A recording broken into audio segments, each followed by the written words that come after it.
Bonjour tout le monde, j'espère que vous allez bien. Je m'appelle Raymond Christ et bienvenue sur ma chaîne YouTube. Alors Raymond Christ est en vacances et il a le temps de faire des vidéos. Puis je voulais pas forcer des vidéos parce que je veux pas faire des vidéos que le Seigneur a pas mis sur mon cœur. Je veux vraiment que ce soit la volonté de Dieu. Puis aujourd'hui, ce que j'avais sur le cœur, en fait depuis quelques semaines déjà, c'est la mauvaise conscience. Alors tu te demandes peut-être c'est quoi la mauvaise conscience? Et tu vas peut-être te dire est-ce que j'ai une mauvaise conscience ou est-ce que tu connais quelqu'un qui a une mauvaise conscience en étant le Seigneur?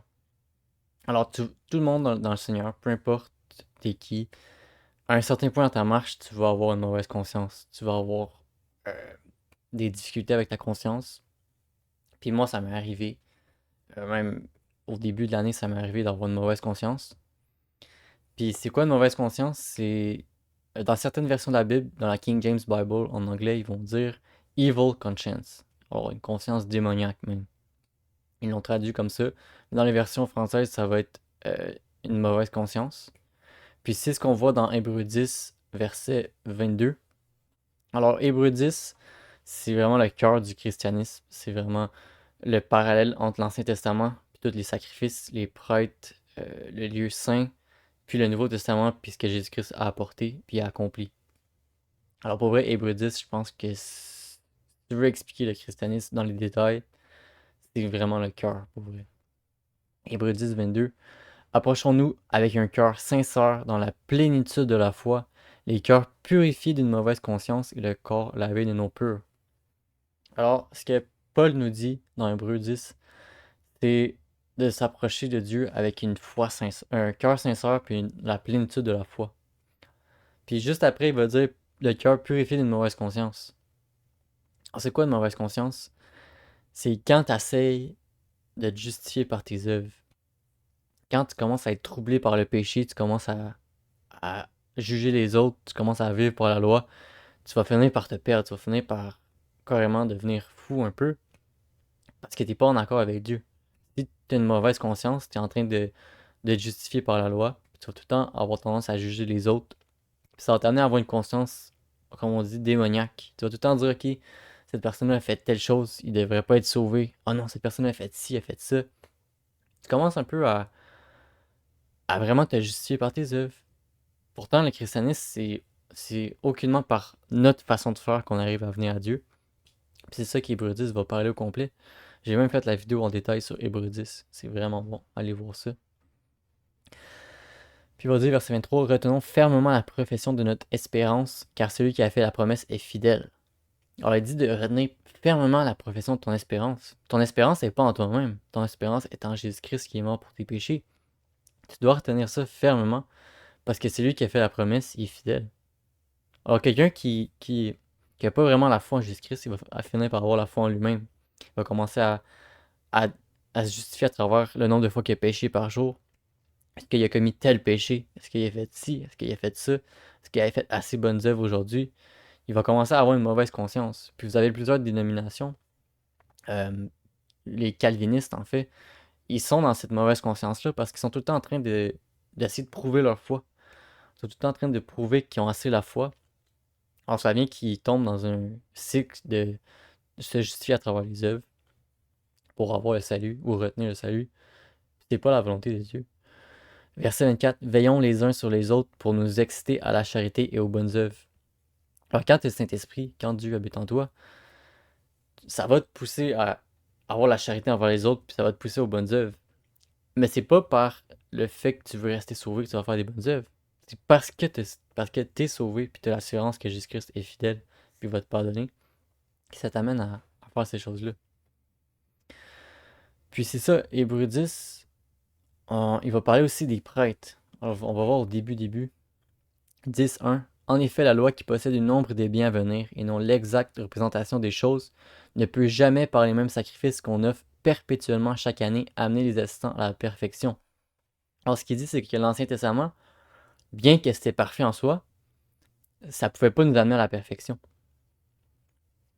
Verset 2. Autrement, n'aurait-on pas cessé de les offrir parce que ceux qui rendent ce culte, étant une fois purifiés, n'auraient plus eu conscience de leurs péchés. Ça, c'est la clé. C'est si tu as encore la conscience de tes péchés, si tu es encore tourmenté par tes péchés, il y a un problème. Parce que Hébreu 10, il va clairement dire t'es plus supposé avoir la conscience de tes péchés. Ce qu'on va voir dans l'Ancien Testament, ils faisaient leur sacrifice. On va voir au verset 3.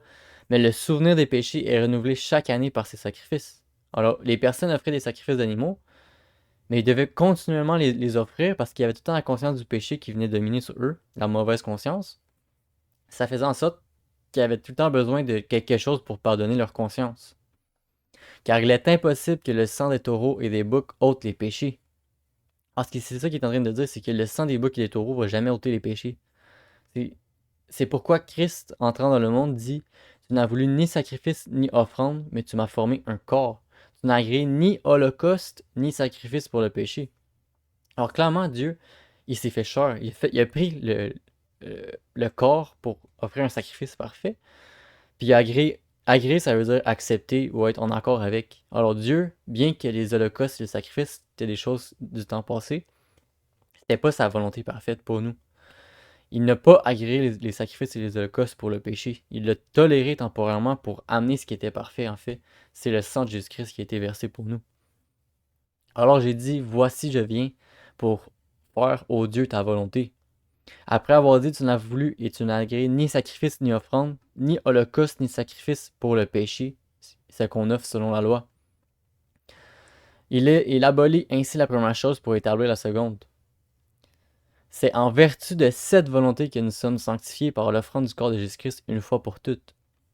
Et tandis que tout sacrificateur fait chaque jour le service et offre souvent les mêmes sacrifices qui ne peuvent jamais ôter les péchés, lui, après avoir offert un seul sacrifice pour les péchés, s'est assis pour toujours à la droite de Dieu. Car par une seule offrande, il a mené à la perfection pour toujours ceux qui sont sanctifiés. Alors c'est ça, c'est quand que le sang de Jésus-Christ te sanctifie, ça t'amène à la perfection pour toujours. Alors, pourquoi tu es encore en train d'offrir tes propres sacrifices? Pourquoi tu es encore en train de dire est-ce que j'ai assez bien suivi la loi aujourd'hui? Est-ce que j'ai trop péché aujourd'hui? Est-ce que j'ai trop péché ou je veux aller en enfer? Tu es encore en train d'offrir tes propres sacrifices, puis t'es pas en train de faire la volonté de Dieu. Puis, or là où il y a pardon des péchés, il n'y a plus offrande pour le péché. Alors, si Jésus-Christ t'a pardonné, la question, c'est pourquoi tu es encore en train d'offrir tes propres sacrifices? Pourquoi tu as encore la mauvaise conscience qui domine sur toi, comme on voit au début d'Hébreux 10, qui t'amène à tout le temps à avoir cette conscience du péché-là qui te tourmente continuellement? Car Jésus-Christ a clairement pardonné tous tes péchés. On voit que les personnes qui ont une mauvaise conscience, en fait, sont pas en accord avec Dieu. Si tu es encore tourmenté par la conscience du péché, c'est clairement parce que tu n'as pas mis ta foi dans la bonne chose. Alors oui, tout le monde, non, pas tout le monde, mais la plupart des personnes, ils se proclament comme étant chrétiens. Ils croient que Jésus-Christ est le Fils de Dieu, mais ils n'ont pas placé réellement leur foi dans ce que Jésus-Christ a fait pour eux. Ils ont encore cette mauvaise conscience-là qui domine sur eux, qui les amène à faire toutes sortes de choses qui sont pas bibliques, en fait. Alors, un des plus grands commandements, c'est tu aimeras ton prochain comme toi-même. Puis, c'est ça qu'il va dire dans le verset 24, veillons les uns sur les autres pour nous exciter à la charité et aux bonnes œuvres. Alors, quand t'es libéré de cette mauvaise conscience-là, ça t'amène à faire les choses pour les autres par un cœur pur. T'es plus tant dans le fait de vouloir faire des bonnes œuvres parce que tu dois rester sauvé, parce que tu es en train de faire tes propres sacrifices devant Dieu, mais tu le fais parce que tu as été pardonné, puis tu le fais par passion, en fait. C'est comme ça domine sur toi de vouloir aider les autres. Ça t'amène un tel bien, un tel réconfort, que c'est naturel pour toi d'aimer ton prochain comme toi-même. C'est ça la volonté de Dieu, en fait. Alors, on va aller dans 1 Corinthiens 13. En effet, si je parlais des langues, les langues des hommes et même celles des anges, mais sans avoir l'amour, je ne serais rien de plus qu'une trompette claironnante et une cymbale bruyante. Si j'avais des prophéties, si je connaissais tous les secrets, et si je possédais toute la connaissance, et si j'avais même dans toute sa plénitude la foi jusqu'à transporter les montagnes, sans l'amour, je ne serais rien. Si même je sacrifiais tous mes biens et jusqu'à ma vie pour aider les autres au point de pouvoir m'en vanter, sans l'amour, cela ne me servirait de rien. Alors c'est un peu ça ici, c'est que vous allez voir que les personnes qui sont extrêmement religieuses, ils vont avoir cette mauvaise conscience-là. Tu vas t'approcher d'eux, puis ils vont tout le temps se repousser de toi par dégoût, parce qu'ils ont cette mauvaise conscience-là, que même Jacques 2 va parler. Il y a des pauvres qui viennent dans ton assemblée, puis toi, tu Tu dis non, non, non, le pauvre, tu vas t'asseoir ici, toi, le riche, tu vas t'asseoir là. T'as encore cette mauvaise conscience-là qui t'amène à juger selon la loi, puis tu marches pas selon la loi de la liberté, comme Jacques 2 va dire. T'es supposé marcher dans une loi de liberté parce que le sang de Jésus-Christ t'a pardonné le tout. Mais si t'as pas encore la conviction que le sang de Jésus-Christ t'a pardonné le tout, t'es pas en accord avec Dieu. T'as pas encore la foi réellement, t'as pas encore confiance en ce que Jésus-Christ a fait pour toi, mais t'as encore confiance en tes propres œuvres. Puis ça va être difficile pour toi d'avoir l'amour. Alors, il dit, si j'ai pas l'amour, je ne suis rien. Alors, les personnes extrêmement religieuses, ils vont avoir la foi en eux-mêmes, puis ça va les amener à tout le temps marcher comme des robots. Ils vont tout le temps être sur un script, puis ils n'auront pas réellement l'amour. Parce que si t'as pas l'assurance que t'es sauvé, si t'es pas sauvé, comment tu peux aimer quelqu'un d'autre? Si toi-même, t'es pas encore sauvé par Dieu, sûrement. Si t'es encore condamné devant la justice de Dieu, ça va être difficile pour toi d'avoir la miséricorde parce que tu vas tout le temps essayer de te sauver encore, tu vas tout le temps essayer de rester sauvé. Si même je sacrifiais tous mes biens et jusqu'à ma vie pour aider les autres, au point de pouvoir m'en vanter, sans l'amour, cela ne me servirait de rien. Or, c'est ça la volonté parfaite de Jésus-Christ, c'est qu'on tende vers la perfection. Ok, les fondements de la foi, c'est fait. J'ai placé ma foi en Jésus-Christ, puis j'ai plus la confiance, mauvaise conscience du péché qui domine sur moi. Mais maintenant, est-ce que je suis prêt à mourir sur la croix pour l'amour que j'ai dans mon cœur, vous comprenez? Jésus-Christ, c'est la forme la plus parfaite de l'amour qu'on connaisse. C'est clairement, tu es prêt à donner ta vie pour quelqu'un que t'aimes. Puis c'est ça, en fait, que Dieu veut pour nous, c'est qu'on aime les autres comme nous-mêmes. En fait, quand il dit, si quelqu'un veut me suivre, qu'il renonce à lui-même et qu'il porte sa croix chaque jour. Alors, un parent qui aime réellement ses enfants est prêt à donner sa vie pour ses enfants. Et c'est ça, la vraie amour, c'est se renier soi-même pour sauver quelqu'un d'autre, pour apporter la vraie amour de Dieu. Puis même 1 Corinthiens 15, 1 Corinthiens 13, verset 4. L'amour est patient, il est plein de bonté. L'amour, il n'est pas envieux, il ne cherche pas à se faire valoir, il ne s'enfle pas d'orgueil, il ne fait rien d'inconvenant, il ne cherche pas son propre intérêt et il ne s'aigrit pas contre les autres, il ne trame pas le mal. L'injustice l'attriste et la vérité le réjouit. Alors, verset 5, il ne trame pas le mal.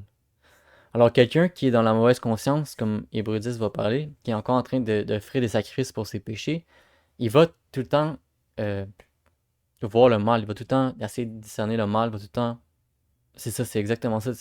La charité, ça t'amène à pas soupçonner le mal en quelqu'un. Quand t'es pas constamment en train de te dire, ok, cette personne-là, elle veut quelque chose de mal, je devrais pas m'approcher d'elle, elle devrait s'éloigner de moi, je devrais pas l'accepter. La vraie amour, ça fait en sorte que tu soupçonnes pas le mal dans le cœur des autres. Même si elle pourrait faire quelque chose qui est pas en accord avec Dieu, tu dis que cette personne-là est perdue. Pardonner peur parce qu'ils ne savent pas ce qu'ils font. Puis vraiment, tu piles par-dessus toutes ces choses-là. Verset 7. En toute occasion, il pardonne, il fait confiance, il espère, il persévère. L'amour n'aura pas de fin, les prophéties cesseront, les langues inconnues prendront fin, et la connaissance particulière cessera. Notre connaissance est partielle et partielles sont nos prophéties, mais le jour où la perfection apparaîtra, ce qui est partiel cessera. Alors tout ce que Dieu nous a amené comme plan, en fait, tout l'Ancien Testament, toutes les lois, toutes ces choses-là, t'as beau être parfait, t'as beau être religieux puis connaître toutes les lois par cœur, mais le jour où la perfection apparaîtra, ce qui est partiel cessera. Alors t'as beau être la personne la plus religieuse au monde, mais si t'as pas l'amour, t'as pas la perfection. Alors quand Dieu va apparaître puis il va mettre fin à ce monde-là, il va mettre fin à ce champ-là, qui était fait juste pour séparer l'ivraie du blé et faire pousser le blé avec l'ivraie, si t'as pas l'amour dans ton cœur, oui, si tu as cru en Jésus-Christ, tu vas te faire reprendre quand même, mais à quoi ça sert d'avoir la connaissance de toute la loi, toutes ces choses-là, mais t'as pas l'amour que Jésus-Christ voulait que tu aies? Ah, c'est ça la perfection. Mais le jour où la perfection apparaîtra, ce qui est partiel cessera. Lorsque j'étais enfant, je parlais comme un enfant, je pensais et je raisonnais comme un enfant. Une fois devenu homme, je me suis défait de ce qui est propre à l'enfant. Aujourd'hui, certes, nous ne voyons que d'une manière indirecte, comme dans un miroir, alors nous verrons directement. Dans le temps présent, je connais d'une manière partielle, mais alors je connaîtrai comme Dieu me connaît. En somme, trois choses demeurent, la foi, l'espérance et l'amour. Mais la plus grande d'entre elles, c'est l'amour. Alors ça, c'est la clé, en fait. La foi, là, ça t'amène à avoir confiance en Dieu. Tu te dis, ok, Dieu m'a accepté tel que je suis. Maintenant que tu as la foi et t'es pardonné, tu as l'espérance en ce que Jésus-Christ a fait pour toi, l'amour, c'est ce qui devient encore plus important. Alors, une fois que tu as ta fondation super solide avec la foi et tu as l'espérance en ce que Jésus-Christ a fait pour toi, maintenant, va vers la perfection parce que c'est ça la plus grande d'entre elles. Alors, en somme, trois choses de moi, la foi, l'espérance et l'amour, mais la plus grande d'entre elles, c'est l'amour. Alors, c'est ça le plus important. Puis, je pense que ça fait le tour, en fait, c'est vraiment ça. C'est 1 Corinthiens 13, puis Hébreux 10. Alors, la question, c'est toujours, est-ce que tu as une mauvaise conscience? Est-ce que tu es encore en train d'offrir tes propres sacrifices devant Dieu? Est-ce que tu es encore en train de juger sur les standards de la loi? Tu es encore en train de voir quelqu'un d'autre comme étant inférieur à toi-même, comme dans Jacques 2? Puis c'est ça que j'ai sur mon cœur ces derniers temps, c'est que t'as beau voir quelqu'un qui est dans l'abomination devant Dieu, mais si t'as pas l'amour dans ton cœur, puis cette personne-là qui est en désaccord dans la chair devant Dieu, elle a trois fois plus d'amour que toi, moi je ferais attention avant de juger pour vrai. Moi j'ai la crainte parce que je me dis, il y a des personnes qu'on n'a aucune idée. Ils ont juste pas encore entendu parler de Jésus-Christ, mais ces personnes-là, ils ont tellement d'amour dans leur cœur que je ferais vraiment attention avant de juger ces personnes-là. Puis ça, en fait, débasser de mauvaise conscience-là, tu te dis, moi je suis pas Dieu, c'est Dieu qui décide quelle personne va être sauvée ou pas, parce que Dieu fait miséricorde à qui il veut. Alors faut faire attention avant de juger les autres, parce que faut avoir un amour qui soupçonne point le mal, puis être purifié de mauvaise conscience. Alors je vais pas répéter ce que j'ai dit, mais ça fait le tour de la vidéo. Alors j'espère que ça t'a béni. Continue ta marche avec le Seigneur, puis si t'es pas en marche avec le Seigneur, je t'encourage à le faire. Alors bon restant de journée à toi, sois béni et Amen.